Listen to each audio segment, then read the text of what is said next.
कक्षा 9 विषय हिंदी पाठ क्रम 12 रानी लेकर मैं सतीश पंडित सर्वजीव हितावह श्री स्वामीनारायण गुरुकुल से आपके समक्ष उपस्थित हुआ हूँ। विद्यार्थियों, इस वीडियो में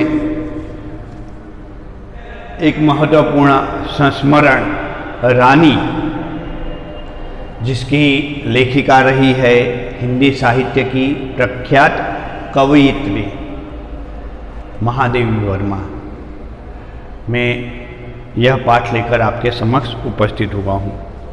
महादेवी वर्मा सुप्रसिद्ध साहित्यकार रही है। उनकी कलम ज़्यादातर काव्य रूपी शब्दों में चली है। बहुत ही महत्वपूर्ण कवयित्री है यह। 20वीं शताब्दी के आरंभ में जो मुख्य काव्य के 4 स्तंभ रूप कवि रहे, सुमित्रानंदन पंत, महादेवी वर्मा, जयशंकर प्रसाद और सूर्यकांत त्रिपाठी निराला, इनमें इन 4 स्तंभों में महादेवी वर्मा का स्थान भी अद्भुत रहा।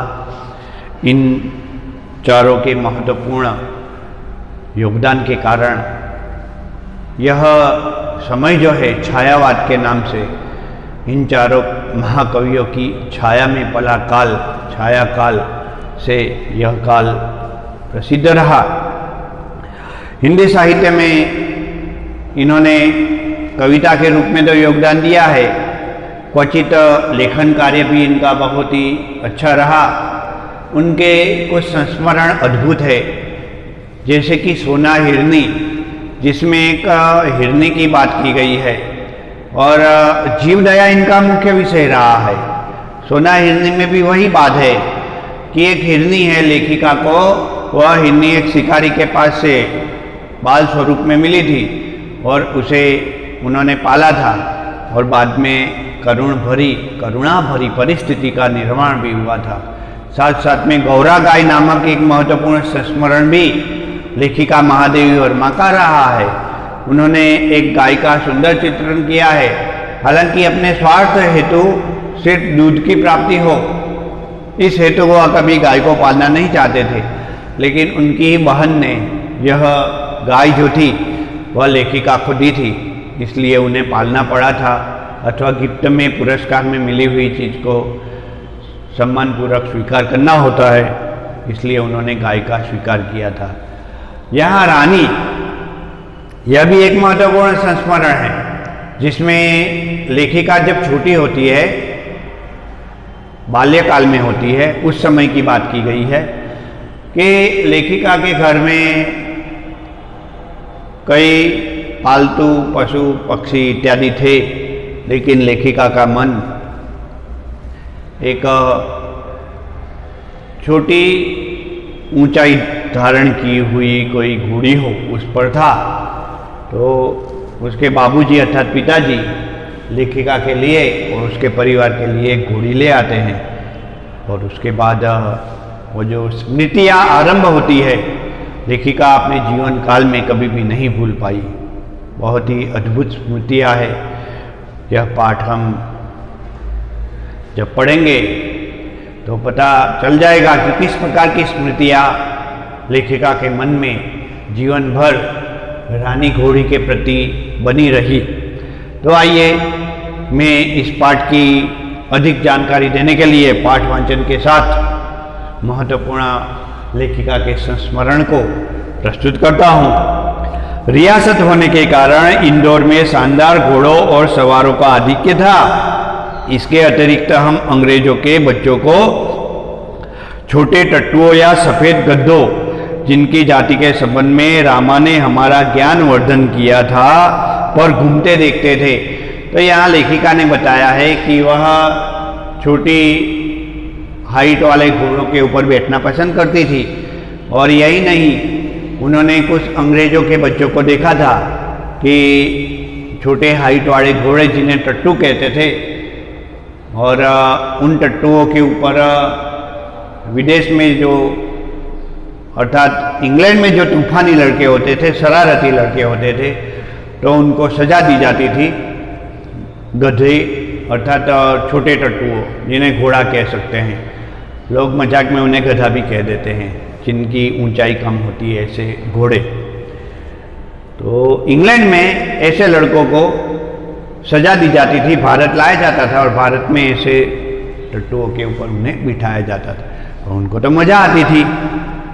रामा की कहानियों में, तो अब रामा की बात है तो रामा जो है वह घर का नौकर है। रामा कौन है? घर का नौकर। रामा घर का नौकर है, लेकिन रामा को घर का नौकर कहना बहुत मुश्किल है, क्योंकि वह महादेवी वर्मा जब छोटी थी ना, तो उसको डांट लेता था, कान भी खींच लेता था इसके लिए।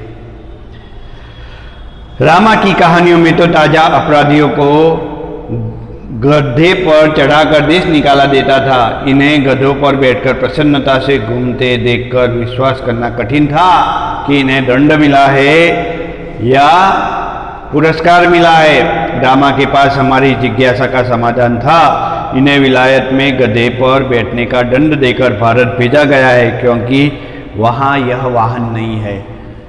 इंग्लैंड में घोड़े नहीं होते या गधे नहीं होते, इसलिए उन्हें भारत में लाया जाता था। तो एक बार रामा बाजार में गया था, साथ में ये बच्चे भी थे, लेखिका, उसके भाई इत्यादि सब थे। लेखिका ने देखा कि उन बच्चों को घोड़ों पर बिठाया गया है और जिद करने लग गई, मुझे भी टट्टू पर बैठना है। आगे, एक दिन हम तीनों बाबूजी को मौखिक स्मृति पत्र देकर हमारे पास एक छोटा घोड़ा रहना चाहिए, इस अन्याय की बात कर देते हैं। यदि अन्य बच्चों को घोड़ों पर बैठने का अधिकार है तो हमें यह अधिकार मिलना ही चाहिए। लेखिका ने अपने बाबूजी अर्थात पिताजी से कहा कि हमें घोड़ों पर बैठने का अधिकार मिलना चाहिए। क्या कहा? हमें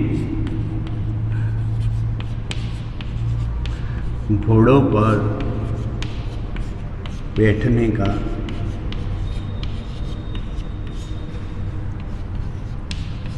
अधिकार मिलना चाहिए। मिलना। अब लेखिका ने कहा कि हमें से बहुत बड़े नहीं लेकिन मापसर के घोड़े हो, वैसा घोड़ा चाहिए। बाबूजी ने हंसते हुए पूछा, सफेद टट्टू पर बैठोगे? तुम कहो के साथ ठेलम ठाल के उपरांत मैंने अगुआ होकर गंभीर मुद्रा में उत्तर दिया, सफेद टट्टू तो गधा होता है जिस पर बैठकर सजा दी जाती है। यानी इंग्लैंड से बच्चों को तो गधे के ऊपर बिठाया जाता था, सफेद टट्टुओं के ऊपर, लेकिन यहाँ तो छोटे घोड़े चाहिए, बहुत ऊंचा घोड़ा ना हो, ऐसा घोड़ा चाहिए हमें, ऐसा महादेवी जी ने अपने बाबूजी अर्थात पिताजी से कहा। वह मान गए। पता नहीं हमारे ज्ञान के वज्रास्त्र से अथवा रामा को बाबूजी ने डांटा नहीं, परंतु कुछ दिन बाद हमने देखा कि एक छोटा सा चॉकलेटी रंग का टट्टू आंगन के पश्चिम वाले बरामदे में बंधा हुआ था। बरामदा तो घोड़े बांधने के लिए बनाया नहीं गया था, अतः बाहर से टट्टू को लाने के लिए दीवार में एक नया दरवाजा लगाया गया और उसकी मालिश करने तथा खाने पीने घूमने आदि की उसकी देखरेख के लिए छुट्टन नाम का साइंस रख दिया गया। तो यहाँ बाबूजी मान गए। बाबूजी ने एक कम हाइट वाला घोड़ा, अर्थात लोग उसे टट्टू ही कहते हैं, घोड़ा यदि बहुत बड़ा नहीं है, व्यवस्थित विकसित नहीं हुआ है, लोग कहते हैं अरे ये तो टट्टू है, ऐसा घोड़ा आंगन में बंधा हुआ था, बरामदे में अर्थात बरांडा, बगल की दिशा में जो बरांडा पड़ता था उसमें बांधा हुआ था बरामदे में। और वहाँ तो घोड़े बांधने की जगह नहीं थी, लेकिन घोड़े को बांधा गया था। साथ साथ में एक आदमी भी रख दिया गया था जो घोड़े का ध्यान रखता है, उसे साइंस कहते हैं। अब उस घोड़े से सब प्रभावित तो हो गए। शुरुआत में वो घोड़ा तो अच्छा नहीं लगा, लेकिन बाद में पता चला कि अरे यह घोड़ा तो बड़ा शांत है। उसका नाम क्या रख दिया गया? ताज रानी। वह घोड़ी थी, क्या थी? घोड़ी। बाबूजी ने घोड़ी खरीद ली थी। नाम पूछा, वो भी किससे पूछा? नौकर से, कि रामा यह घोड़ी कहाँ से आई? तो उसने कहा कि इस घोड़ी को रानी की तरह रखा गया है, इसका नाम है ताज रानी। लेकिन अपनी रानी को उन लोगों ने बेच दिया बाबूजी को। ये तो अच्छी बात नहीं हुई, इसके साथ अन्याय हुआ है। महादेवी ने सोचा कि इसके साथ अन्याय हुआ है, हमें इसका ध्यान देना पड़ेगा, इसको अच्छा प्यार देना पड़ेगा। सब बच्चे उस घोड़ी के आसपास खड़े हो जाते और रानी रानी कहकर बुलाने लगे। इस प्रकार ताज रानी का जो नाम था वह रानी हो गया। अब ताजमहल जैसे भवन की रानी होने के बावजूद उसको उसके मूल मालिक ने लेखिका के बाबूजी को बेच दिया था। इसलिए यह उस घोड़ी को प्यार करने लगे। वह इतनी सुंदर थी, यहाँ लेखिका लिख रही है कि वह इतनी सुंदर थी कि अब तक उसकी छवि आंखों से दूर नहीं हुई। अब तो लेखिका बड़ी हो गई है, लेखिका हो गई है बहुत नामचीन, लेकिन वह घोड़ी आज भी उन्हें अच्छी तरह से याद है। उसका रंग कैसा था? हल्का चॉकलेटी रंग, चमकदार रंग, जिस पर दृष्टि पड़ते ही फिसल जाती थी। खड़े छोटे कानों के बीच में माथों पर झूलता अयाल जो गले का भाग होता है, और बहुत ही सुंदर पूंछ जो मक्खियों को भगाने में काम आती थी। दांत का भी सुंदर वर्णन है। गुलाबी होठों वाला लंबा मुंह, उसका भी वर्णन यहाँ किया गया है। उसकी ऊंचाई अनुपात से थोड़ी कम, लेकिन पीठ की चौड़ाई काफी मजबूत, सुडौल, और उस पर बैठकर हम एकदम शांति का अनुभव भी करते थे। साथ साथ में लेखिका ने यह वर्णन किया है कि घर में एक निक्की नाम की कुत्ती थी और रोजी नाम की बिल्ली थी। वह भी मानो रानी के दोस्त हो गए थे। वह ताज रानी के आसपास घूमते थे और निक्की नाम का कुत्ता जो था वह पूंछ की तरफ चला जाता था, और रोजी तो एकदम ताज रानी के ऊपर ही सवार हो जाया करती थी। तो यहाँ बहुत ही सुंदर वर्णन किया गया है। साथ में यह भी बताया गया है कि यह जो घोड़ी थी उस पर यह सवार होकर के इधर उधर घूमा करते थे, फिरा करते थे। लेकिन एक दिन जैसे ही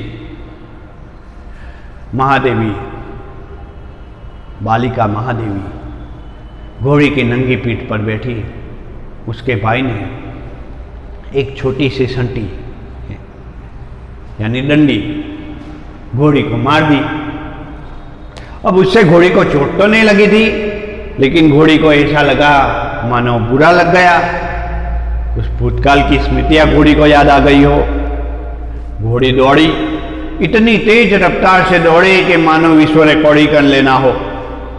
उसके ऊपर सवार थी लेखिका महादेवी वर्मा, बालिका महादेवी वर्मा। लेखिका का गिरना निश्चित था। बालिका महादेवी वर्मा वहां से नीचे गिर गई घोड़े के ऊपर से। जैसे ही नीचे गिरी घोड़ी खड़ी हो गई, मानो ब्रेक लग गया हो, दुख पहुंच गया उसे। उसके मन में आहत स्मृतियां उभर आई। वह ऐसे वेग से भागी मानो सड़क, पेड़, नदी, नाले सब बांध रखने का संकल्प लिए हो। लेकिन जैसे ही लेखिका नीचे गिरी, वह एकदम खड़ी हो गई, पश्चाताप में भर गई, और उसके बाद तो सब लोग वहां इकट्ठे हो गए। फिर तो क्या था, बालिका महादेवी वर्मा को अस्पताल में डॉक्टरों ने बहुत सारा इलाज किया। घर में रही, कई महीनों तक खाट में ही पड़ी रही। वह घोड़ी आती, लेखिका को हमेशा देखती। यह रानी लेखिका को देखकर, बालिका लेखिका को देखकर काफी दुखी होती। कई महीनों के बाद बालिका महादेवी वर्मा ठीक हो गई। फिर से घोड़ी के ऊपर सवार होना यह हो। घोड़ी को कोई सजा नहीं दी गई। एक पशु प्रेम बताया गया है लेखिका का, किस प्रकार का पशु प्रेम है। बहुत ही सुंदर उसके परिवार का पशु प्रेम देखिए आप। एक दिन लेखिका के भाई का जन्मदिन था। नानी उसके लिए सोने के कड़े लेकर आई थी। यह सब बच्चे पहुंचे घोड़ी के पास। लेखिका के भाई ने सोने के कड़े घोड़ी के कान में पहना दिए, एक अयाल की तरह। फिर तो क्या था, वह सुंदर छोटे छोटे शेर मुंह वाले कड़े पहनकर भाई भी रानी को दिखाने गया, और न जाने किस प्रेरणा से दोनों कड़े उतार कर रानी के खड़े सतर्क कानों में वलई की तरह, किसके तरह, वलई की तरह। अयाल तो घोड़े की जो गले की एक महत्वपूर्ण वस्तु होती है, भाग होता है, उसको कहते हैं। और वलई यानी जैसे चांद में वलई लग जाता है, इस प्रकार घोड़े के कान में सोने के कड़े पहना दिए। चले गए खेलते हुए घर पे। शाम को बर्थडे मना रहे थे तो सोने के कड़े गायब। ढूंढा, अरे कहाँ गए, घोड़े को पहनाए थे, देखे तो नहीं, घोड़े नहीं हो। कान हिलाए होंगे, कड़े नीचे गिर गए, नीचे मिट्टी में किसी ने दबा दिए या घोड़ी ने दबाए, पता नहीं। आए वहाँ बहुत ढूंढा, कड़े नहीं मिले।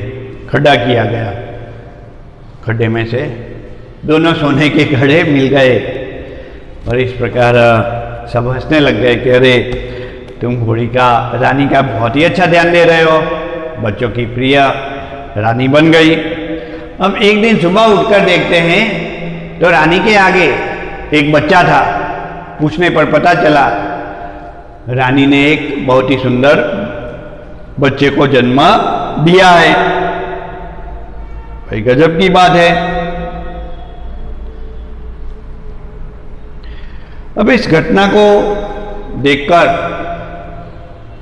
अर्थात उसके बच्चे को देखकर सब खुश भी हो गए। सबने कहा कि सब बच्चे क्या बात कर रहे, जरा सुनिए, कि यह रानी के पेट में था, हम रानी को खिलाते थे, यही खा जाता था, मोटा तगड़ा होता था और रानी को नुकसान पहुंचाता। ये कुछ काम तो करता नहीं है। ये बच्चे होते कुछ काम तो करते नहीं, जैसे ही घोड़ी खाना खाती है वो खा जाते हैं। अरे इस रानी के पेट में और भी बच्चा होगा क्या? नौकर रामा को पूछा गया, उसने झूठ मूठ का जवाब दे दिया, हाँ हो सकता है। फिर तो इन बच्चों ने योजना बनाई। वह योजना क्या थी? रानी घोड़ी का पेट चीर दिया जाए और उसमें से दूसरा बच्चा निकाल दिया जाए। एक बच्चे के साथ हम खेलेंगे। महादेवी के भाई ने कहा, और महादेवी तुम दूसरे बच्चे के साथ खेलना। भाई ने तो यह भी कह दिया, मैं तो घोड़े के ऊपर बिंदास बैठूंगा, ज़्यादा समय मिलेगा। चाकू भी ले आए कहीं से, दो धारदार छुरी, पेट चीरने का प्रोग्राम। आगे से पीछे तक पेट चीर दिया जाए, बच्चा निकाल दिया। अब कौन चीरेगा? मैं तो चीर नहीं सकता, मुझे डर लगता है। भाई ने कहा मैं चीर देता हूँ, लेकिन सिलाई कौन करेगा? बाद में सिलाई भी तो करनी पड़ेगी। और ये तो हमें आती नहीं है सिलाई करनी, तो चलो चलेगा, एक बच्चे से काम चला लेते, इसका पेट नहीं चीरना। ऐसे रानी की जान बची, वरना बच्चों का क्या? चाकू चला देते तो घोड़ी भी बचाव करती तो इन बच्चों को चोट भी आ सकती थी। तो इस प्रकार महत्वपूर्ण बात यहाँ बताई गई है। और यह स्मरण जो है, घोड़ी के स्मरण जीवन भर महादेवी वर्मा के यादगार पल बन गए। तो विद्यार्थी, बहुत ही महत्वपूर्ण यह संस्मरण की बात मैंने आपके समक्ष प्रस्तुत की। अन्य वीडियो में अभ्यास स्वाध्याय लेकर उपस्थित हो जाऊंगा। जय स्वामीनारायण।